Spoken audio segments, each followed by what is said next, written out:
Popping Collars Podcast presents T-Shirts and You, Partners in Freedom. Hi, I'm Ricardo Avila. You may remember me from such podcasts as Popping Collars and Popping Collars. Hi, Ricardo. Oh, hi, Liz. It's Betsy. I want to show everyone how much I love Popping Collars by wearing your logo on a personal item of clothing. I'm curious, how do Popping Collars t-shirts get from your website to my door? Whoa. Slow down, Betsy. You've just asked a mouthful.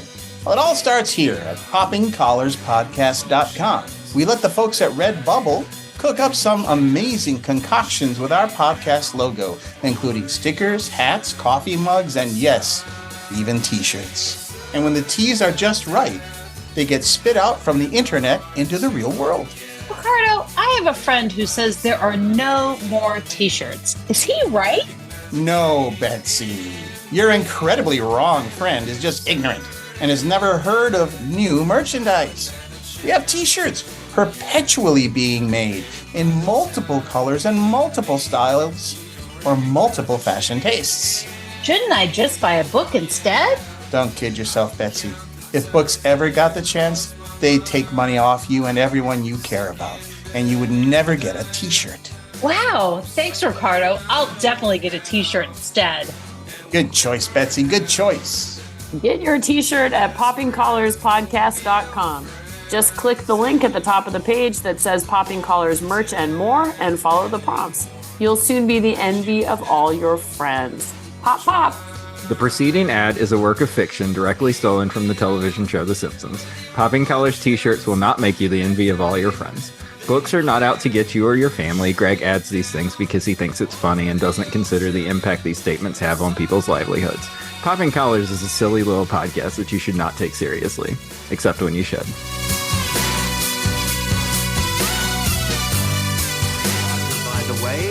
And if I scared you, I'm sorry, but I got tired of waiting. Waiting for what? For you to start your own podcasts. Is that like a requirement or? You're over 30, right? Yeah. You're Caucasian, right? Yeah, Jewish, 164th Cherokee. That's a yes.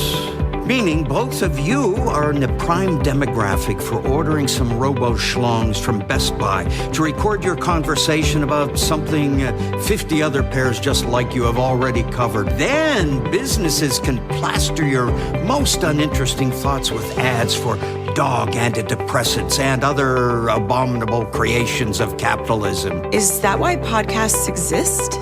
Pretty much. So, let's hop to it.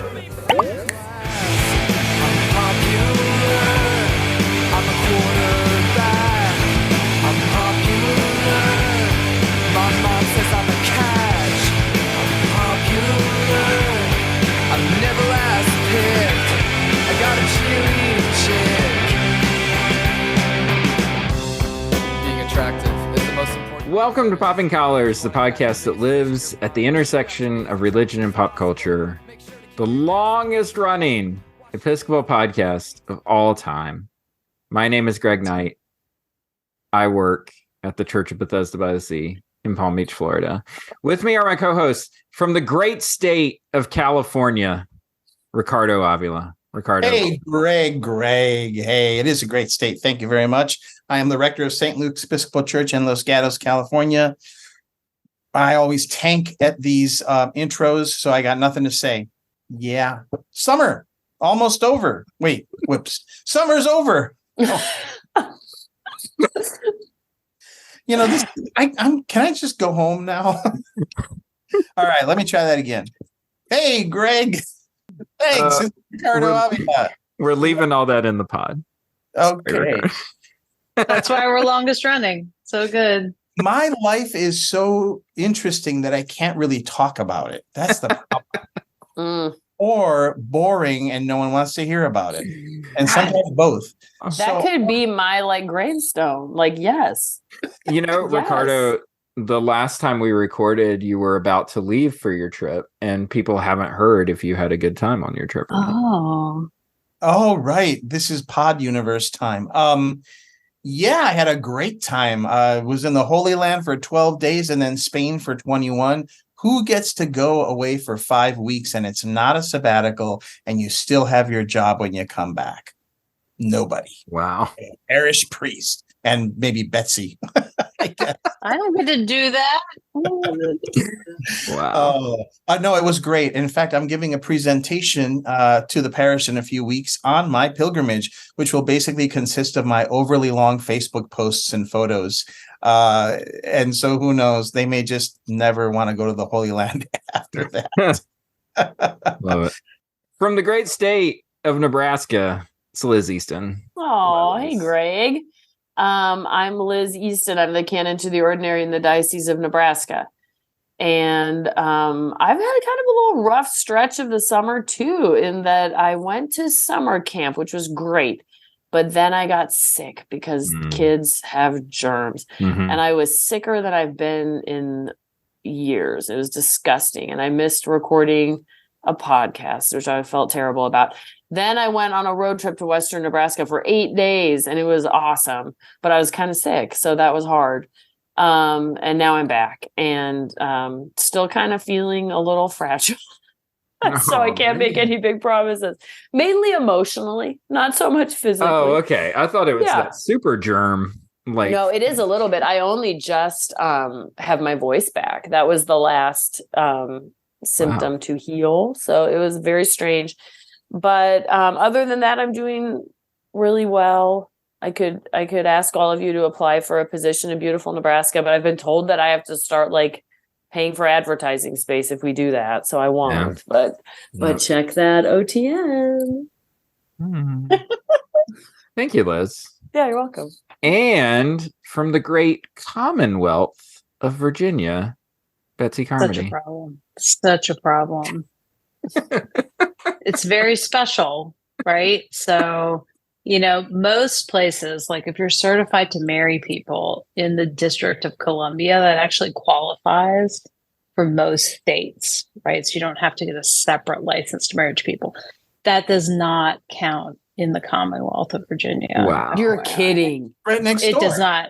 It's right next door. And I found that out after I had married 2 couples in the Commonwealth of Virginia, which we then had to deal with that. They are 2 couples very special to my heart. 2 COVID weddings. God bless them. And they both dealt with it with grace and aplomb. But so anyway, their marriages very were special invalid. here. Right, they were, but we fixed it. We fixed it through the courts. It was all fine. Nobody had to give up their wedding dates. Everything was good. Wow. It was all good, done in good faith. Done in good faith. What a call you would have to make that, just like FYI. It was the worst. It was the worst. Because, everybody had enough going on with a global pandemic. Enough. Wow. I've definitely forgotten to sign the marriage license on more than one occasion. Yeah. But I've never had that. Never had that happen. Learned a lesson. Wow. Learned a lesson. Wait, well, Betsy, I am. Wait, yeah. Betsy, so if they had, let's just say they had cold feet like a month into it, and you made that call, they could have just backed out and not had to do anything because they weren't married. Yeah, because they weren't really married. Wow. Yeah. Wow. Yeah. They could have cheated on their partner. Right. Right. It would have been cheating. Wow. Oh, so many options. That sounds like we should write that screenplay too. We just trademarked that, so that would be such a rom-com, wouldn't it? Oh my gosh, that would be so great. Love with the judge that granted the. I can just see it. I can just see it. There's a lot of options here. Okay, let's workshop this after we record. Okay, great. But my name is Betsy Carmody. I'm here at the Episcopal High School in Alexandria, Virginia, where it is back to school, even though they've been playing stupid back to school commercials since the end of July, which is so terrible. Every time they come on, I stick my fingers in my ears and just la la la la la. But it's now true, and children are back and things are happening. So, we're just getting back in the groove, and that's what's happening. Oh, that's scary. So anyway. All right, here we go. The conceit. Here we go. The conceit of pop culture insists that the things that we discuss on this here podcast are indeed actually popular. However, there are certainly times where our individual tastes have us zigging where the rest of society seems to be zagging. So, what we're going to do today, we're going to take a moment to discuss our personal unpopular takes on popular culture. What is the one thing that everyone else seems to share a common opinion about that you find yourself swimming upstream against? That's it. That's all I got for an introduction. So let's go. That's pretty accurate. Yeah. I hope you call on Ricardo first, just based on the look on his face right now. I might take Ricardo's skin looks really good. Oh, it's me. It's me. Greg. Okay. Here I go. You ready? There we go. Hot Take Central. Are we sure that Steven Spielberg is good at his job? I'll be right here.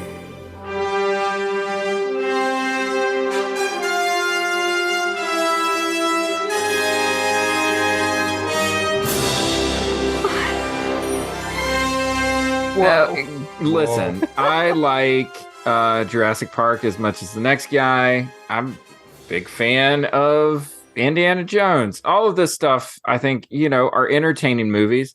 But listen, there's a little bit of sameness to a lot of Spielberg stuff. Oh, I'm a child of divorce. Oh, this is like me trying to connect to my parents.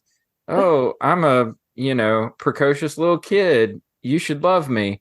Like, I get it. It's almost like the same thing from the church world. Here's our hot church goss, where like there's somebody that preaches a really good sermon, but they only preach that one sermon over and over again. Kind of feels a bit like Spielberg, right? So I don't know. It's one of those things where I feel like I like Spielberg movies in the moment, and then I go back and watch them again, and I think, I don't know. I don't know that was that good. And I sort of come away thinking maybe we've been overrating some of this work. Wow. Interesting. When you're talking, it reminds me, I've recently started watching the most recent iteration of Project Runway, which is they've brought back people from the other seasons, which I stopped watching. I actually realized I watched Project Runway a hell of a lot longer than I thought I did. I've never watched it with Siriano on it as the Tim Gunn. I kind of stopped watching whenever I think Tim Gunn and Heidi went off, which is like through season like 17 or something like that. Anyway, so this is like season 20. And on that show, right, you're watching people who design, and they're fighting with this idea of, I have a signature style. I have a thing that I do that I will bring in, I will riff on it, and I will use it. But then they will sometimes get criticized for overusing it, or we've seen that shoulder from you several times. So what makes something a thematic, something that you can have as a something you're exploring in different ways, different genres, whether it's sci-fi or this or that, current, modern, dated, period piece, that you're exploring similar themes or that you're repeating yourself? Yes, that's 1,000% probably what I'm trying to put my finger on, because I do this. Like, I'm guilty of this. I'm not putting down Steven Spielberg just for the heck of it. Like, I feel like there are some times where I get stuck in a creative rut and I'm pulling on the same things over and over again because they're quick and easy and I know I can do them well. And to challenge myself on something feels like it would be more work, right?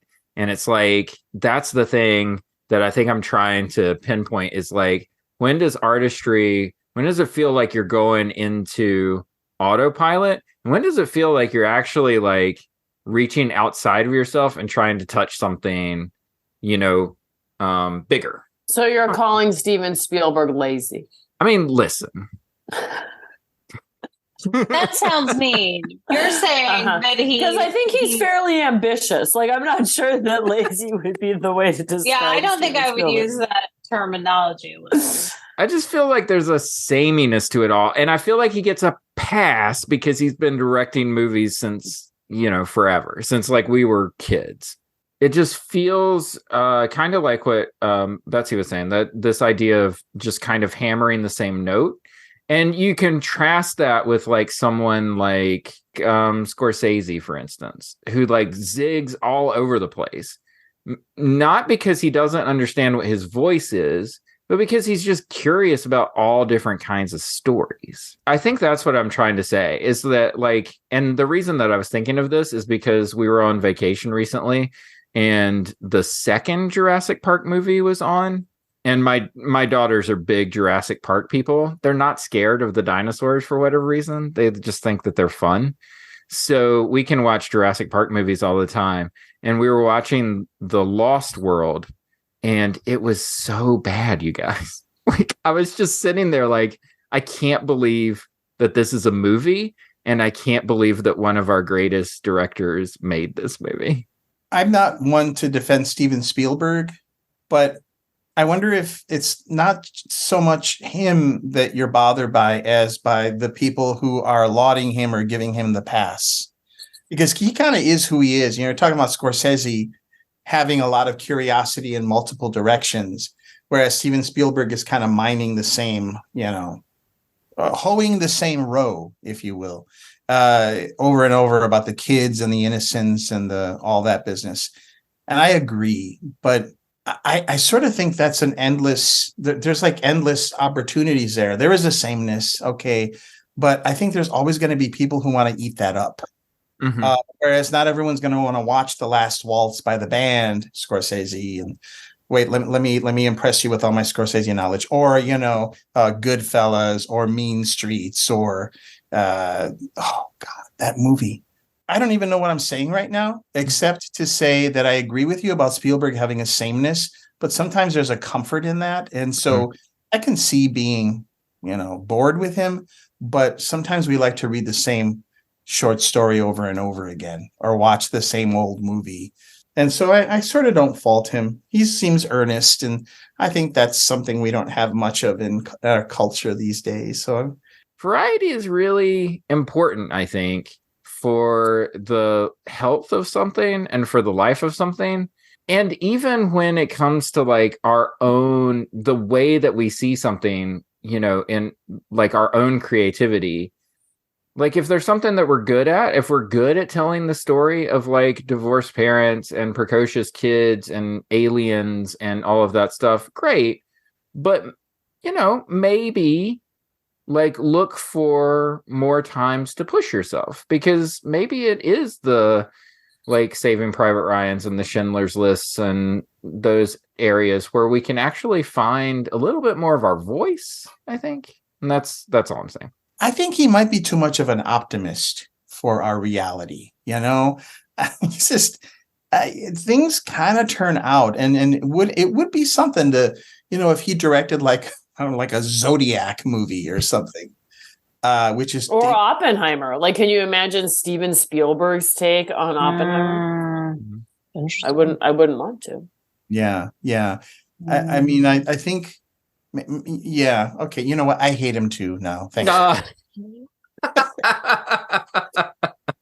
We'll never watch his movies.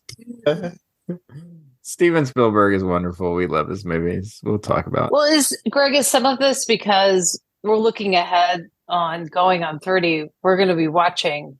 I'm pretty sure we're going to be watching a lot of Steven Spielberg movies. Steven Spielberg. We're going to be definitely watching Schindler's List because it's nominated and wins, right? And so yeah, we'll and Jurassic Park is and Jurassic Park. Yeah, so yeah, there's a lot of that. The fact that those movies came out the same year is bananas. No, but also, I'm just looking to swerve here. I'm just asking the question: are we sure Steven Spielberg? Oh, I know you're doing the teenage boy thing. You're like, what? I'm just trying to get us clicks. All right. Here we go. I got a B for Betsy next. Oh, you want to get us clicks? We're gonna get taken down. Are you ready? We are?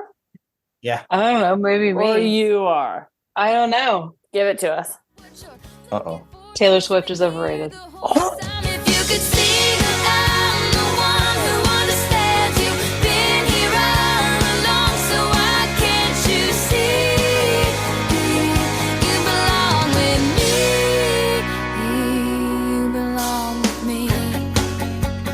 Wow.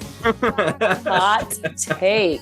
Listen, if you've listened to this podcast before, you know that at least Liz and I, if there's something that everybody likes, we don't like it. No, not at all. We're not going to jump on your bandwagon. Not interested. Not interested. Mm-mm. I've only seen Hamilton once. Not Never a big seen fan. it. Never seen it. Liz never seen it. Never seen it. Right? Like we're not into it. We're very Prove it to whatever. me, you know. Yeah, I don't care. All those people like it, just like lemmings off a cliff. Whatever. Not me. Not me, buddy. So it's been the summer of Taylor Swift and the bracelets and the spring and summer. It's been 2 seasons, right? I'm watching the drama unfold here among my high school students. She's not playing here in Washington. So people have to go all these other places to go see her. $1,000 tickets. Oh my God. Who's invited? Who's not invited? Crying. Just drama. People in the counselor's office. Like, it's a mess. Like, no, thank you, Taylor Swift. Like, come on.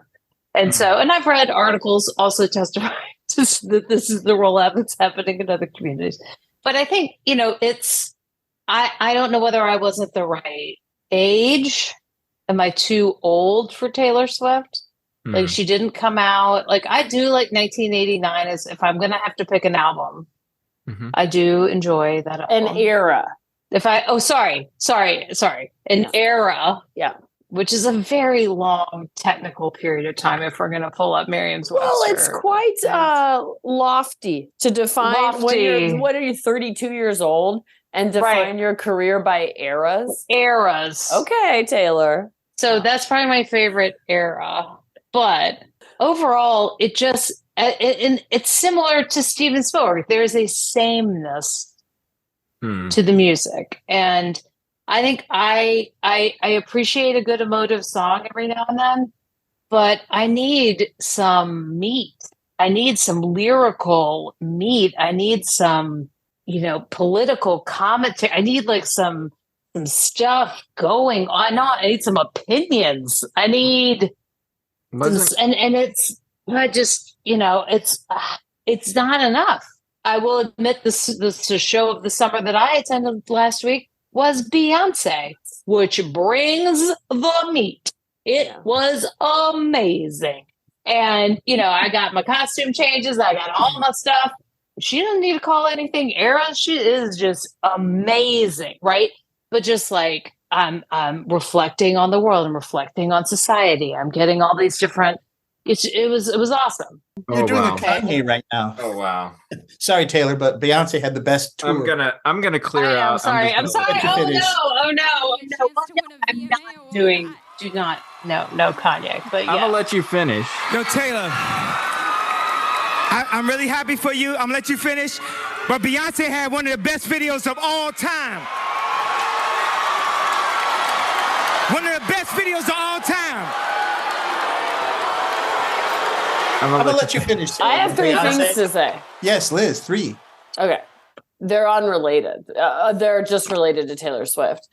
1, I agree with you, Betsy, and it's hard because I can't tell, is this just a moment where I'm feeling my age? Right? When I watch all the kids screaming at the stadium and stuff, I have female colleagues that are your age, Liz. right, that 100%. Are so excited. Totally. That is true. Okay. But so my 3 unrelated things. 1, I saw a TikTok that was showing, remember back when the Olsen twins when they were little girls and they did those straight to VHS, spy thing, shows where they sang songs. Yeah. Okay. And it was I'm a little too old for that. Right. Okay. So it was a clip of the Olsen twins as little girls singing one of those stupid songs. And it was this is how Taylor Swift sounds to me. And I sort of felt that way. Yeah. It's rhyming, It all kind of sounds the same. So that was just a funny TikTok. One. Two, I agree that she's not that great of a songwriter. However, I really like All Too Well, the 10-minute version. Never heard. Oh God, you should listen to it. It's really good. It's Wait, really is this the one about Jonathan? Jake Gyllenhaal? No, it's about Jake Gyllenhaal. Oh, okay. Oh, wait, is this the one about the ex-boyfriend where it didn't work out? He takes her scarf. They're all she's about dominating. Look, it was all about the damn scarf. Yeah, it's good. But anyway, I'm just saying, like, look up the 10 minutes. It's 10 minutes long. It's good. Third thing here, this is just I do respect Taylor as a businesswoman. I think she's very successful. However, and this could be a rumor, this could be gossip. I have heard, and I think it's true, that on this tour, she flew home every night on a private jet. She has gotten the worst rating environmentally. I mean, that's for terrible. This tour. That's terrible. Did Greta Thunberg call her out on this? She should. You know, she's been accused of going for the grab, you know, not of trying to be not controversial so that she can stay middle of the road and appeal to everybody. Well, and people, I think what's hard for me is the people who are saying that, like, she's truly a genius, like one of the greatest songwriters of our time. And that feels like a real stretch to me. I also am not saying that she can't put on a good show, because clearly she can. And clearly people are getting something out of being together, the community aspect of this. I have bands where I feel this way when I go to see them, but it's just the music just doesn't inspire in the way that I would want it to. And I normally feel myself drawn to the show of the summer or whatever, but that was not my show of the summer. You know, I'll take the Beehive over the Swifties and this show. I have one thing to say. I have just one Here thing. he comes. But it's going to take a long time. Here it is. All right, great. Buckle up. Oh, so first of all, I never thought I'd be put in the position of defending Taylor Swift. Wow. Oh, whoa. All right. But let me begin with, because I just can't resist, haters gonna hate. Yeah. Hate. So here's I don't really know her music that well. I know like 5 songs maybe. And so I can't really, I can have opinions about her, but I wonder, like with the Steven Spielberg, how much of it is her and that she's doing the samey thing, and how much of it is that we're pissed because it's so popular and so everyone's talking, she's a genius, or wow, her concerts are selling out. She's got the most #1 albums of any woman ever thing. And that's what I mean by haters gonna hate. I don't know what we expect when someone's that popular. Are they going to be that edgy? I mean, it sort of goes hand in hand, I think. If you're going to appeal to so many people, you got to be kind of bland. Well, and I think the 5 songs I have heard, I was sort of, there's always a little something that's interesting in them. Like, oh, well, that's interesting. And I can only think of the recent-ish. I don't understand her music. I feel like, doesn't she remake her albums? So she only has like 3 albums, but she has made 12 out of them or something. So she can get the tracks back. It's a very badass thing that she's doing, honestly. Yes. She's giving the masters back for all of her recordings. It's genius. Good for her. And you know what inspired really quickly. Reba McEntire did the same thing. And allegedly that's partly how Taylor got the idea, was through Kelly Clarkson, who was Reba McEntire's daughter-in-law. Continue. Wow, nice. That's a hot take. So I don't know. I think so there's a song, I think it's called Betty, and it's on that Folklore album. And she's singing the song from the viewpoint of a guy. And you don't know it until like 2/3 of the way through the song. It's like, oh, is this a lesbian song? And then it's not, but it's still really interesting. So I thought, well, that's nice. And there's a song she does with Bon Iver on that same, I think it's called Folklore album, called Exiles. And I think it's a beautiful song. And he sings half of it. And I like the Shake It Off song, and I like the Lover song, that whole thing. Can I know who you are?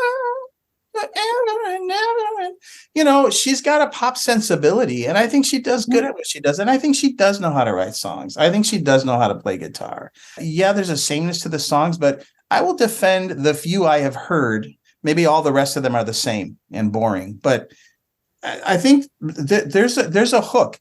I mean, she's not edgy, she's not political, she's not that interesting, but I think her songs have a little something. So here we go. Wow. Okay. Taylor Swift. Amazing. So next up is Ricardo. What do you have in store for us? Well, Greg, what I dislike in popular culture that most people like is making decisions on what you're going to say in a podcast ahead of time. I just hate that. And so, wait, I have a question. When you say hot take, what does that mean?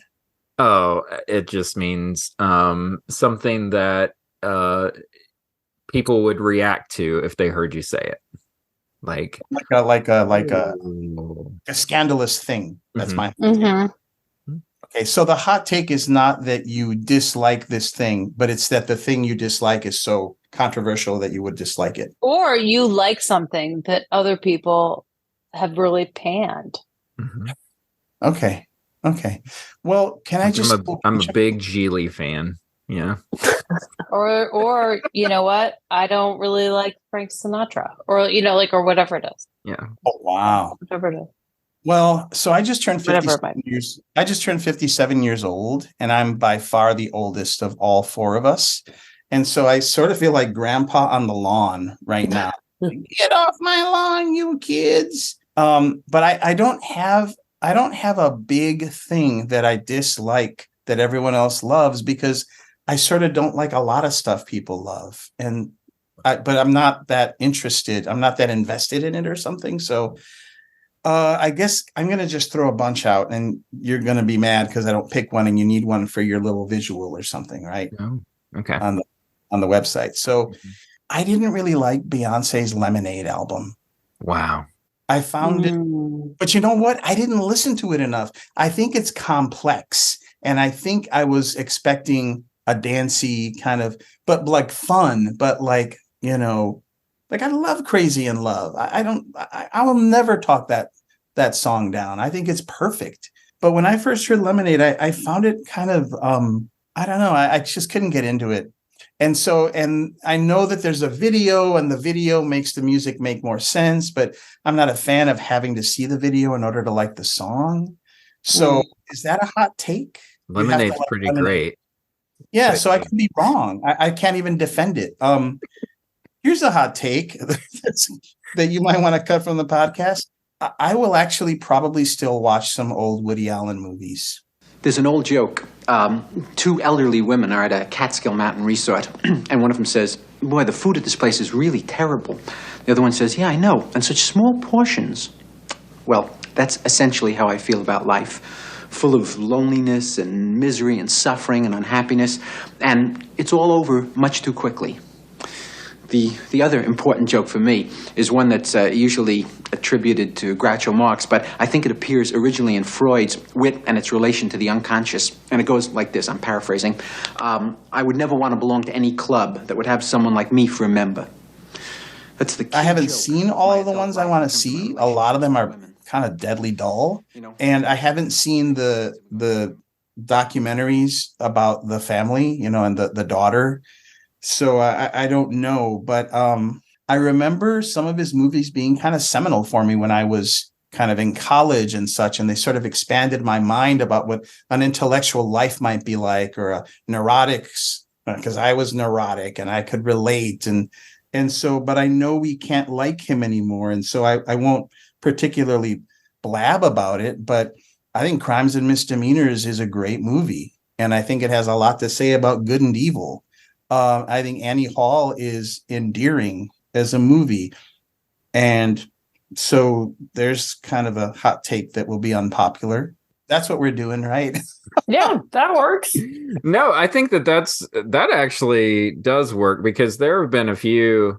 I mean, now listen, early 90s Woody Allen isn't the greatest Woody Allen, but there have been lists that we've looked at where Betsy and I are looking at movies to talk about for the year that I'm like, oh, there's the Woody Allen movie for that year, not considered. Like not even considering talking about it, right? Mhm. The only thing that we would talk about is like whatever got nominated, Midnight in Paris or whatever, Mhm. like that. Yeah, kind of- what we're forced to talk about. right. Yeah. So Yeah. So, but that makes me seem like, but that, I mean, does that mean I condone whatever actions he did, or that I believe that he's right and the daughter's wrong? No, but at what point? So at what point do I have to put my artistic love where my mouth is, kind of thing? I think that's like the question of our age right now. That's kind of where we're at, is like, can you still appreciate an artist even now when you know about their problematic behavior? I think a lot of people are asking that question. Right, because it's not like your hot take is, I think Harvey Weinstein really was trying to help them with their careers. You're not saying that, but are you saying, I'm not going to not watch a Miramax film that was made during the time of Harvey Weinstein, right? But then it's like, am I going to, play Michael Jackson on a mix at the gym for a Orange Theory class or at the wedding? Right. Like, so kind of where do you draw the lines in the inclusion of artists? And I think, and we've talked about that on this podcast before. A lot. Yeah. I mean, that's the tricky part too, is that, a really good artist, which Woody Allen is, making really good art, you want to give it the value that it deserves. And yet the personal life of the artist is the problematic thing, right? It's like, it's one of these things where in the wrestling world, this is something that comes up. Sorry to relate. I love it when you talk about the wrestling world, Greg. But there was a wrestler who was an amazing wrestler who had tremendous matches that are in the WWE library right now. He murdered his wife and child and committed suicide. Right? His name is Chris Benoit. And so what WWE has to do is figure out, okay, so we have this library of, pay-per-views that we've put on. Chris Benoit is on them. He wrestles in tremendous matches on them. He's in main events on them. Do we not feature them on our service, or do we feature them but run some kind of disclaimer before each one? Well, and sometimes, like for me with Woody Allen, and I would encourage you, Ricardo, just because it's interesting and as an experiment, to watch the documentary on HBO about Mia. I think it's called Farrell versus Allen, or Allen versus Farrell. Yeah. It for me, like, it made me not like his work. It wasn't so much about like, I don't feel good about supporting this or generating any more income for this person. It was more like, now that I know sort of the mind of this artist, I no longer like the work in his particular case. Now, like with Michael Jackson, I wish that were true for me. I wish that when I heard a Michael Jackson song, I didn't immediately like start dancing. Yeah. So even though, God, I watched that documentary too. Horrifying. That Michael Jackson leaving Neverland or whatever, my God, horrifying.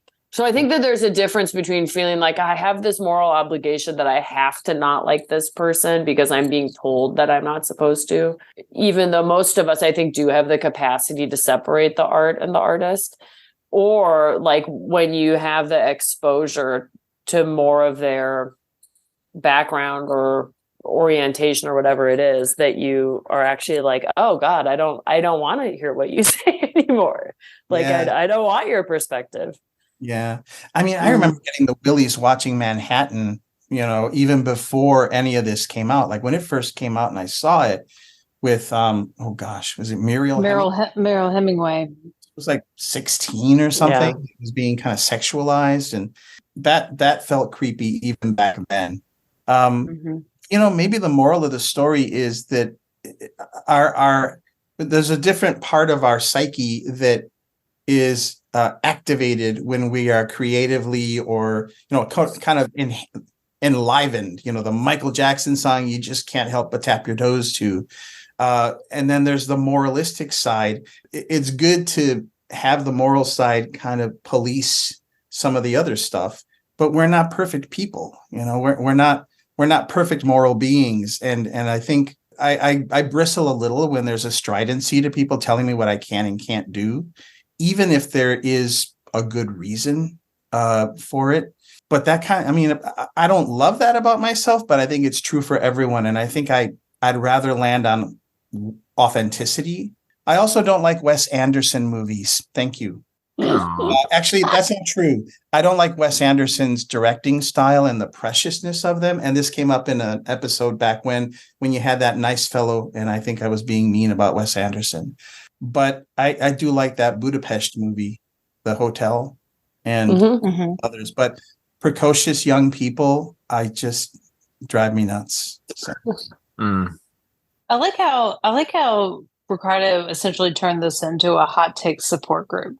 Like I felt like after he would share things that we would be like, "Hi, Ricardo," like he was just sharing. I'm Ricardo, and I don't like Wes Anderson films. Hi, Ricardo. I'm sorry. I also it's good. I don't like pop culture in some ways either. By the way, You're on the wrong podcast, my friend. What? You define it more broadly. A larger timeline. Popular culture at all times of time. Well, it's an opinion. But like I find myself more at home reading that Dostoevsky or that Dickens. And I just, I could find a way to watch those HBO shows, but I just don't. So I think, I don't know, maybe there's just too much. Maybe that's it. There's just too much. And I don't like feeling that overwhelmed. And so I just stop. Okay, that's enough of me. Did I give you an answer? Yeah. Yeah, we're going to play up that Woody Allen part, I think. Yeah, hate mail. Well, listen, I'm worried about the Taylor Swift thing. The Swifties are coming after us. Stop it. Are they going to? No. No, they don't. I got scared all of a sudden. I've dug back through some of our old episodes from like 10 years ago and stuff like that. We have said some just outrageous stuff in retrospect. Really? Like what? There was one episode where for like 15 minutes, we went off on how great of a person Kevin Spacey is. No. Oh, no. Awkward. Oh, well. Okay. Well, there we go. And we're still here, everyone. It was the House of Cards episode? House of Cards, yeah, back in the day. Yeah, I think it was. Yeah. Liz, you're our last unpopular. All right. Who are we offending now? Let's go. Mine, I don't think it. I have some notes. Excuse me. Wow. I don't think that this is necessarily such a hot take, but by the numbers, it is an unpopular opinion in the sense that the thing that I'm talking about is apparently quite popular. So my take, I guess, is that I'm trying to find a way to say this that's not too hyperbolic. I think that HGTV is evil adjacent. Newlyweds Anna and Eric have been living at her parents' house in Carmel Valley, California, while they hunt for a tiny home of their own. They've traveled to Portland, Oregon, and have seen several places within and beyond their $55,000 budget. Now they have to decide which one to buy and have shipped down to California. Too much. Ooh. What are you thinking on the beige one? This home was just 393 square feet and is priced well under budget at just $37,000. The price is really attractive because we could do whatever we want. I mean, we could remodel the kitchen. Sure. That one, of all the homes that we saw, had by far the biggest bathroom. I think that the upstairs could potentially be a place where I could do work. It is kind of short, but most of my work I'm doing with the laptop and I'm sitting. What about the custom house? At $74,000, this home was the smallest at just 204 square feet.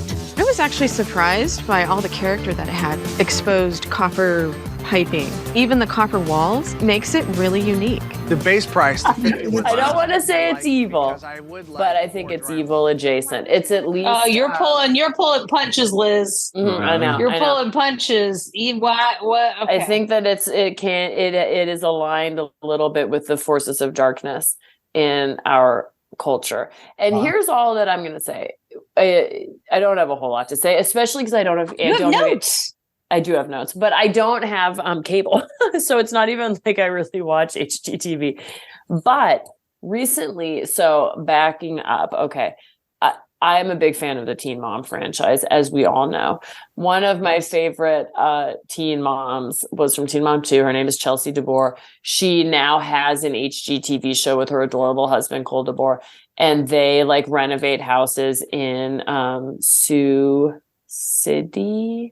Falls, South Dakota. Anyway, they're just adorable. And I was really happy when I discovered that their show was on HBO Max, which I do have. I don't have HGTV, but I do have HBO Max. So it was my first time kind of like diving into and binging a home renovation show. And it took me not even 2 episodes before I was thinking, God, I need all new furniture. Like, I mean, it just happened. The consumerism just happened like that. And there was a alignment between the just like conspicuous consumerism and a sort of like vision for life, or like a what would the word be, like a lifestyle, I guess, that my objective evidence-based mind knows is BS, right? I know that like if you have beautiful furniture, that doesn't mean you have a peaceful life, or it doesn't mean that you have a happier life or a more successful life or anything like that. But all of a sudden I'm thinking like, God, like shiplap does really look good on the walls, or like live, laugh, love, granite countertops and like copper and like all these things that is just not, I mean, not my life, and generally speaking, not my interest. So what was so fascinating to me was how formulaic the whole experience was, and how effective it was in making me think, oh, I'm not good enough. My life is not good enough. My things are not beautiful enough, whatever. The reason that I think that this might be like evil adjacent or sinful is that we all know that like a real overvaluing material possessions is not good for our spiritual health and wellness. That is, there's some golden calf situations happening there. But also we know that like the majority of Americans are just in like catastrophic debt, and most of it is consumer debt. So we have like people, whole industries peddling to us this idea that like your home can be more beautiful and can be updated over and over and over and over again. Like now big furniture brands have like seasonal furniture collections, the way that fashion houses do, with like fast furniture. Exactly. The idea that you would replace your couch every year or every couple of years, whereas like in my entire lifetime growing up, we had like 2 couches. Like I remember it was like, oh my God, it's a big deal when you got a new couch, and like how do you adjust to that reality? All of that is I think bad for us. And let me tell you this little something I learned that I think is fascinating. In the 1940s, the average American house was 1,200 square feet. Now that's small. Okay. And now the average American house is 2,600 square feet. So the average American home has doubled in physical size and square footage, even though the average American family has shrunk. So we're housing fewer people in bigger houses.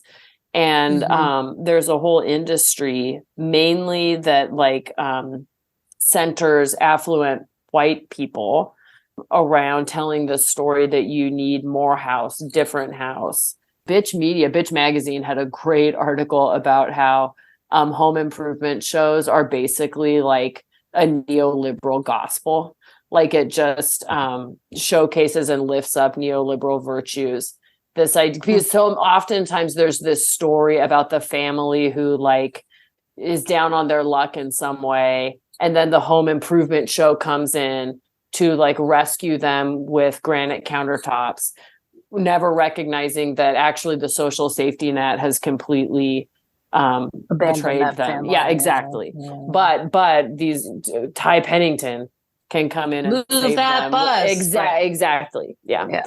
So that's my story on HGTV. I know it's a little out there, but thoughts, opinions. I'm with you. Where does Magnolia fall into this world? They're huge. So Magnolia was, from what I've learned today, they were like an HGTV kind of staple. Now they're getting their own network. Yeah. So they're leaving HGTV to start their own network. And apparently they have like transformed the community of Waco, Texas. Like they gentrified Waco like that. And it is like, it's a big problem in the city of Waco, apparently, is these Magnolia people. I don't know. Can you define for our listeners what Magnolia is? It's not the movie right? Oh, no, this is Chip and Joanna Gaines. This is the Gaineses. So this is a couple? Yeah, and they're like home improvement. What's the name of their show? Like Fixer Upper. Fixer Upper. Come on.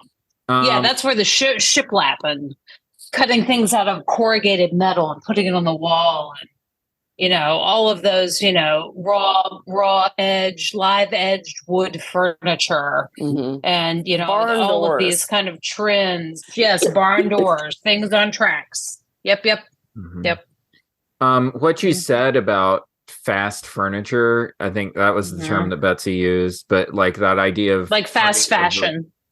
Turning over furniture, like it just makes me wonder if part of our brains isn't influenced by technology and the fact that we buy things that have like a high price tag with a year or a 2-year shelf life, and it's like it makes us evaluate everything in our home the same way. It's like, oh, my television has a high price tag, but I can switch it out every 2 years, that kind of thing. And then it just kind of goes from there to like mattresses and couches and dining sets and, on and on and on.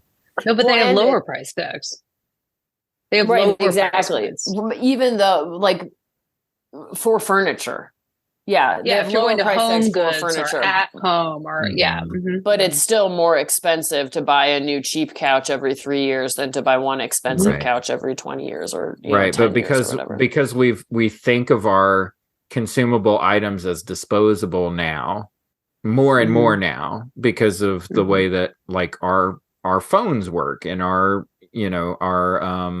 iPads work and our Kindles work and stuff like that. Maybe not laptops. Those tend to have a little bit longer life. But like those things go so quickly that like everything else in our home's life goes quicker as well. Well, and also I think there's something about style versus like taste or like I don't know what the difference is, but like when you watch a lot of these shows, they are presenting to you what is stylish right now or what is trendy right now. And I think that we don't maybe have the same appreciation just as a culture generally for like beauty, maybe as we used to. But there is like an aesthetic of this is what is popular right now. So like those gray floors. Like, what is that? Like, gray laminate, fake hardwood? Like, all of a sudden now that looks like rich. It looks wealthy. And people are just spending their... Why are you laughing, Ricardo? We have that gray laminate floor. Everyone does. It's so fake and it's pulling up. Yep. It's everywhere. Like, you can't find an apartment without gray laminate flooring right now. it's also selling a relationship, a lifestyle, Chip and Joanna Gaines are popular because you're also like interested in what kooky thing is Chip going to do on the show, and like you're into them as personalities as well as the style and the other things that are kind of being shown as well on the show. So it becomes this whole interwoven thing. And you're right. Yeah, you watch it and suddenly episode 2, it's like, what? I just feel like I need to buy some new things. And yeah, it was amazing for me how quickly that happened. And like, I think that it's beautiful to invest in your home and make your living space a beautiful place that feels like a sanctuary for you if you can. Mm-hmm. And I also think that I just worry especially about young people. Like, I don't want to sound like an old person, but I worry a lot about young people coming up who have an expectation largely through social media that a home has to look a certain way. You have to have these types of things. You have to have this type of design quality. And it creates not only kind of like a chaotic spiritual life of constant striving, but it actually is hard to get ahead financially or even get settled financially when you are running this treadmill of constant consumerism all the time. So I never thought I'd be the one to be defending home improvements. I love it every time. I got 2 things to say, and I'm really probably not going to defend them at all. But so is it HD TV or HGTV? G, home and garden television. HG home and garden television. So there's very little gardening. And there's some gardening. I haven't heard of the garden because I guess you can't. But it's the most viewed cable channel in the world outside of 24-hour news. So if you take away the news channels, more people watch HGTV than any other cable news content. Than the Food Network? Mm-hmm. Wow. So I just want to confess here that I take this little perverse pride in like being dumb about new things. I think I'm like better than everyone because I don't know these things. And that's not true. I'm better than everyone for other reasons. So, yes. I know what you're talking about. And I've seen like snippets of those, like I'm in a waiting room or something. And I just find them so dull. I don't understand. Why are people watching this? I think they're relaxing for some people. I think it's background television for a lot of folks. Oh, okay. It's also, I think, TV that you can agree to watch in mixed generational company. It's uncontroversial. Yeah, we'll watch it as like if we're all sitting down to watch something together. Typically, like at the holidays, sometimes we'll watch it like as a like it or the Food Network. Like so, when we were before the Beyonce concert in our hotel in Charlotte, we were like gonna eat dinner, hang out, or whatever. We're talking, but then like we're tired. Like we'd flown, my sister driven, and I'm tired, and so I turned it on and turned it to HGTV because it's just, what silly 30-minute whatever thing is on. And there was so much advertising. Mm-hmm. So many ads. It seems to me that, okay, so here's where I defend it. It seems to me that it's basically just another symptom of our own dissatisfaction with life. I buy way too many books. Because I have found the Friends of the Library bookstores around here in the libraries. I can get great books for like $1. And so I have 18 books in my trunk right now that I don't know when I'll ever read. Don't tell William. And, I don't have a place to put them, but it makes me feel good to feel like I am participating in buying something that I find is quality and I think is going to make my life better.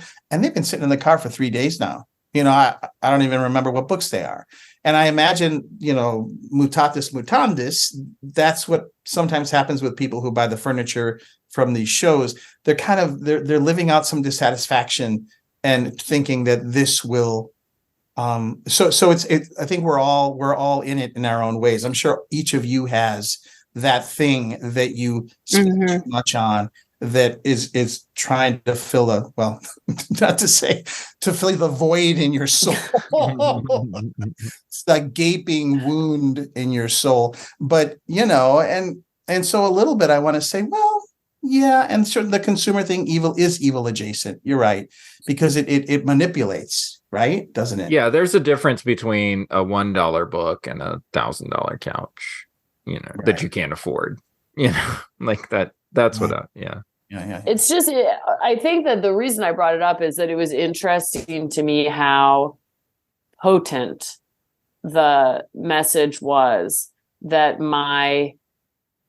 what I had was not enough, which is not a thing that I think any other time. So all it took was me watching a couple episodes of a show to be like looking around my living room and be like, God, is that out of style? Mm-hmm. Is that out of, do I need, it was just amazing. And I just think that media is so sophisticated and the people who make it are so sophisticated that was entirely intentional.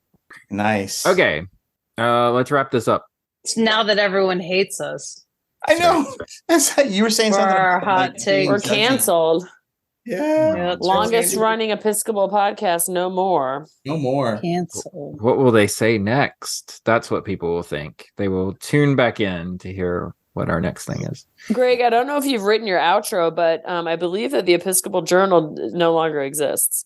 Oh, no. Hang on. Pull it up.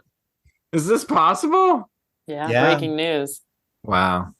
Editor Rob Gilsman's farewell. Yeah. Oh, okay. I see. Episcopal Journal and Cafe suspends publication as of August 15th. Wow. Why? All All right. Hang on. Let me make some edits. All right. Here we go. That's it. Another episode of Popping Collars in the books. Thanks for listening. You can support your favorite Episcopal podcast by buying our merch. Just go to poppingcollarspodcast.com. Click the little tab at the top. You'll find our store full of fabulous items. You know what else you're going to find there? If you click on the PC merch and more tab at the top of our page, you are going to find the opportunity to vote for your favorite movies in the 4th annual Golden Poppers. Because Betsy and I have completed the movies for this year, and we have all of the categories ready to vote on. So go to our website. You can buy a t-shirt and vote for your favorite movies in the Going on 30 Golden Poppers. You can also find us hanging. No, you cannot. Never mind. This is the edit part. Wait, you should say goodbye. Episcopal Journal. Oh, yeah. Let's bid a fond farewell to the folks at episcopaljournal.org and the cafe that housed us for so long. We loved them, and you would have too if you had gone to their site that featured all of your Episcopal news and journaling needs. So episcopaljournal.org, fare thee well, whatever the future holds. Now we've outlasted them too. Wow. Oh, wow. Wow. Man, incredible. Okay. We're just going to be the last thing standing. And we're going to have to turn out the lights on the Episcopal Church. That would be CPG. Okay. Oh, right. Right. We'll still get our pensions. Right. And with that is Popping Collars for this time. Thank you, Ricardo. Thank you, Liz. Thank you, Betsy. We will see you next time. And keep those collars popped. Pop, pop. I mean, that's super sad. Like, I know. They were like our first partners in the pod. Mm-hmm. As in fact, like I didn't think we were legitimate until they reached out to me and said, "Hey, can we feature you on the show?" And I was like, do people listen to us? Like that's what I remember. They were important, especially for a certain time in the Episcopal Church's life, during the controversies. Yep. Mm-hmm. They were very important. Well, they were going to drop us after this episode anyway. So wow. Canceled. We'd be canceled. Wow. Yeah, we were going to get canceled.